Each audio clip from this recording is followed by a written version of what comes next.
Asante DJ, asante DJ.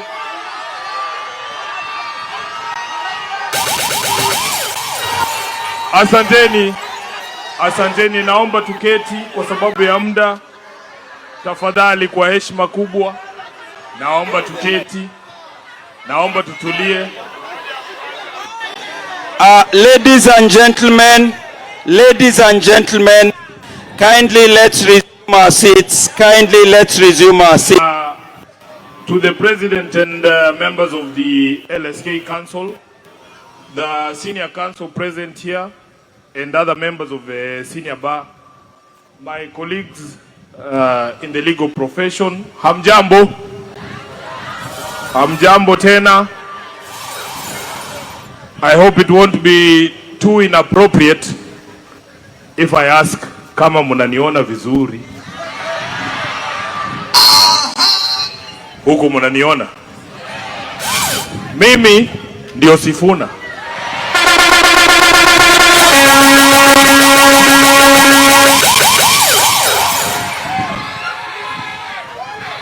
I managed to drag my wife to this event. My lovely wife, Didi, is here. And the condition was that I was not going to engage into or in any politics tonight, lakini kawaida mabibi lazima wadanganywe ndio wakuje.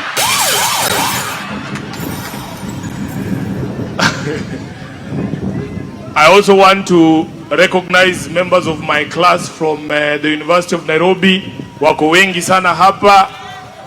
Wamejaza meza ya VIP. Mheshimiwa Rais, naomba unisamee. I am extremely humbled that you have extended this great honor to be your chief guest at this year's annual conference. I want to confirm that this is my first time in that capacity, if you don't count Harambes. When I was admitted to the bar in 2008, I did not think that in a short span of 18 years, I would be standing on this stage addressing such a distinguished crowd as chief guest. I have seen people online saying, ni kama LSK has run out of chief guests. Siku hizi, they just invite anyone. But the theme of this year's conference is business unusual. Legal practice in the era of AI. So, of course, you had to go and get an unusual person to be the chief guest. Sindio? Mujipigie makofi. I want to thank President Kanjama and your council for the great work you have put into this conference. I have had the opportunity to sit in some very interesting sessions in the time that I have been here. When the president of the East Africa Law Society, Ramadan Abubakar, made his presentation and disclosed that the ELS had been gifted a 10-acre piece of land, the person I was seated next to aliniambia tuchukue tu kama mtungi ya gas. I will not mention their name. President Abubakar also invited us to the AGM in Zanzibar in October. But of course, he knows Mama Suluhu and I are not the best of friends. And even he can't guarantee that I can safely attend that AGM. I enjoyed the presentation by Engineer Daniel Cherono from Kenya. I strongly agreed with him when he said that the future of infrastructure development needs lawyers, and that infrastructure development must be undertaken within budget, and most importantly, whilst upholding the rule of law. The only problem I had with his presentation is that he limited what the role of lawyers should be, namely understanding infrastructure financing and reviewing FIDIC and PPP contracts. The good engineer should know that as lawyers, we aspire for more. Those who have followed my politics know my position is that development must be undertaken in a constitutional context. I have argued that roads and stadia are nice, but the constitutional values of human rights, democracy, freedom, rule of law, equality, and social justice are a higher priority. Everything must be done within the framework of those 6 values. increasingly, as I move around the country, I hear Kenyans telling me that ours is a software problem and not a hardware problem. Now, Kenya has had 5 presidents. Kenyatta 1 was, what was Kenyatta 1? I don't quite recall, but I hear he did anthropology at the London School of Economics. Moi was a teacher, we all know that, sindio? Kibaki was an economist. Uhuru, I hear, studied political science and economics, although they just call him my sponsor these days. William is a botanist, which, for your information, is my favorite brand of gin. So, I am asking myself, if indeed what Kenyans are telling me is right, that we have a software problem, that we need to retrace our steps back to constitutionalism and the rule of law, that they want a government that respects human rights and human life, and that highways and stadia must be built at cost and in compliance with the rule of law, who better to give the job than a member of this noble profession? So, Engineer Cherono, we are sending you with a message to your fellow engineers. It's time for lawyers to be in charge of the country, not just reviewing FIDIC and PPP contracts.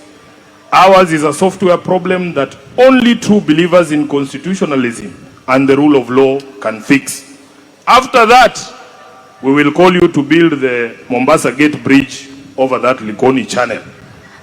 As I conclude, let me speak to the sub-theme of the conference, which is of particular interest to me as a political leader in this country, and especially as we approach the 2027 general election, the perennial question of electoral justice in Kenya. I was happy to see my friend, the IBC chair, Erastus Ethekon, although he wouldn't allow any photos because, as you know, being seen with Sifuna has consequences. Those who have been foolish enough to shout Mimi ndio Sifuna have lost quite a bit. Just ask the senator for Vihiga, the Honorable Osotsi, who was removed as deputy party leader of ODM and as chair of the County Public Investments Committee in the Senate. You ask the Honorable Wamboka, who was removed as chair of he was the chair of the Public Accounts Committee in the National Assembly. Ask the Honorable Perpetuum Ponjiwa, who was removed as the chair of the Education Committee in the Nairobi County City Assembly, for attending my rally in Taita Taveta. So, for those of you who are eager for a photo with me, be very careful. That photo might cost you quite a bit. But Chair Ethekon, I have gradually come to accept the responsibility or the weight of expectation on my shoulders, but I suspect that you and your commission bear an even greater burden. You have to deliver a free, fair, verifiable election as required by our constitution. There are no two ways about it. I saw him quite exasperated with some of the questions that came from the members during his session. I can assure him that Bomas will be 1,000 times hotter. The pressure, as they say, only increases from now on. We want you to get the procurement of technology and ballot papers right. To do this, you must carry all stakeholders along throughout the process. We want technology from a reputable company and from a country that holds its companies accountable for their foreign practices. Hiyo tu, the rest mutuachie sisi tutafanya. Kuingiza hawa mawakili box haitatushinda. After all, you all swore an oath to uphold and defend the Constitution, and a campaign that promises to pull the country back to our constitutional values should be the easiest to sell to a crowd like this. I appeal to all members of the LSK to help us on this one. We need your support, and I am asking for your support as the bar. This is your cause. I am hoping that you will come along with us. If all goes well, we will reconvene here next year, not for an annual conference, but for a state function.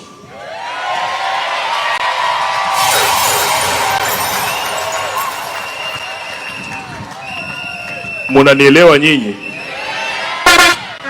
I take this opportunity to invite all LSK members to our engagement this Sunday in Homa Bay County. Ndio tuonyeshe hawa watu ya kwamba Kenya hii tayari mumeamua kwamba tamu ni ngapi. Asanteni sana na Mungu awabariki.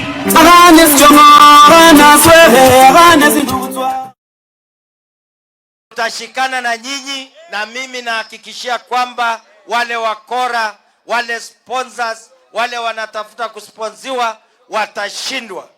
Mimi nataka niambie watu ya Maragoli, watu ya Sabatia, tungependa baada ya William Ruto utawala uje magharibi.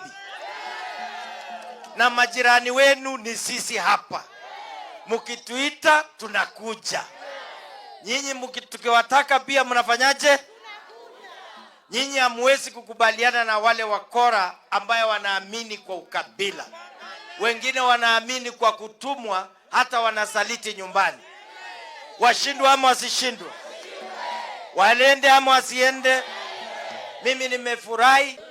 Kwa hivyo tunataka kusema ya kwamba sisi vile tunaenda kwa kura 2027, tunaomba Mheshimiwa William Samoei Ruto. Tuko na vijana wamekomaa na wanatosha. The experience they have is more than enough. Au achukue mmoja wao akuwe running mate. Tumekubaliana? Nisikie kwa makofi. Na nionyeshe vidole ya kwamba tumekubaliana. Yaani tunasema sisi watu wa Western. Nataka vidole ikuwe juu. Sisi watu wa Western tumekubali kuunga Mheshimiwa Ruto mkono. Si ndio? Lakini tunamuomba aangalie kijana wetu atupatie namba. Na sasa wale watu wameenda, tunawapatia namba 2 ya nini? Na wameenda hakuna. Wewe utaenda kuchukua msichana mwenyewe na huna ng'ombe. So ukiwa na ng'ombe wewe ndio unachukua msichana. Sasa Simulia ndiye yako na ng'ombe. Si tutamwaga hapo milioni 5 kura atupatie namba 2 tumalize hii biashara asubuhi. Tuko pamoja. Na wale wengine ambao walipewa uongozi wakakuja wakasema wako na big 4 agenda. Wakasema wako na affordable housing, wako na health, wako na mambo ya chakula, wako na mambo ya manufacturing. Kuna kitu walifanya? Si walishindwa? Sasa wewe Uhuru Kenyatta tunakuuliza, ni nini ile ulisahau State House? Wewe ulipewa kazi, ukaenda kulewa, ukalala, au kufanya kazi.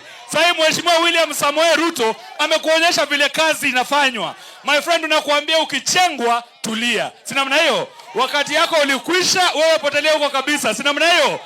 Sote tasimama na Mheshimiwa William Samoei Ruto. Hebu nione 2 term ya William Samoei Ruto. Kuna wachache ambao wanasema kwamba sisi twende upinzani ili tupige kelele kule. Twende upinzani tubebe sufuria kwa kichwa. Twende upinzani turushe mawe. Imekuwa kwamba uongozi wa Kenya hii ukiwa kwao wananyamaza, lakini ukuja pande hii kwetu wanapiga kelele. Hiyo ni mzuri kweli? Hiyo ni mzuri kweli? Nimetoka Nairobi jana. Ukitoka kule Nairobi ukikuja huku kwetu Vihiga, kuna lami ya express inajengwa kuanzia kule kuja pande hii. Kwamba wakina mama hawa kwa miaka mingi huwa wanalala pale Gilgil kwa sababu ya jam. Halo? Leo hii hiyo jam inaenda kuondolewa, tuko na expressway kutoka kule Nairobi mpaka hapa Western. Hiyo si ni mzuri? Kazi na mimi naomba wananchi mfungue macho. Wale watu ambao wanakuja na upinzani ambayo haina maana. Upinzani mzuri inafaa uambie mtu hii umefanya vizuri, lakini ungefaa kufanya zaidi. Lakini kama tunajenga mashule, wengine hawaoni. tunachangia wamama, wengine wanakasirika. Tunafanya mambo mengine, wao wanaona ukabila. Sisi hatuna ukabila. Wale viongozi ambao wanaenda kule wa Munyoro, ni shauri yenu. Mkiwafuata shauri yenu. Nyinyi mtaenda wa Munyoro? Mtaenda wapi? 2 term. Si ndio? 2 term ama wa Munyoro? Na tuambia mambo yao. Sisi tunaunda yetu. Timu ni mbili kwa uwanja, wale wengine na sisi. Sasa sisi yetu iko mbele. Tunacheza mpira wa Premier League. Hao bado wako kwa mpira FKF. Tunaomba tukutane kama meli imeshavuka. Mtavuka na sisi? Tutaenda pamoja. Sisi tunacheza mchezo wa Spain bana. Mchezo tunaweka mpira chini, wao wanaweka mpira juu. Tutatembea chini, tuwatembeze kwa karata mpaka tuwafunge bao. Na yule mwingine mwenye anakataa sisi, ametusi matusi kwa Ruto mwenye ako hai, mpaka ameanza kutusi wale ambao Mwenyezi Mungu amewaita. Anasimama anasema, huyu baba alifanya hivi, tuanze kufungua faili 1 2. Mimi leo hii nikiwa Sabatia, naomba tushikane mkono, tuulize huyo ndugu yetu maswali mawili. Kabla asumbue wale wamekufa, anza na wale hatujui vile walikufa, wako Rivayala. Atuambie hilo mili ilikuwa Rivayala, ililetwa na nani? Akishatuambia hao, kwa sababu marafiki wake ako nao wanakula naye saa hii. Wale walikuwa kwa serikali wakati huo, ako nao saa hii. Ataangulie kutuambia wale walipatikana Rivayala ni akina nani, waliwekwa hapo na nani. Kabla kuanza kusumbua mtu mtakatifu mweupe kama pamba, anapumzika, ametuzaa sisi, mimi ni mwanachungwa, awachane ile ule usemi ya kuchokoza wale ambao tunajua ni mababa zetu. Atuambie wale ambao walikufa na hatujui. Cha pili, aulize wengine wale, je, walikufa wako wapi? Musando alikufa, nani aliua? Kabla aguzie wale ambao tuko nao saa hii. So that awache kuchochea inji ingie katika mfurugano na kukorokana na kuharibiana. Sikalikacho.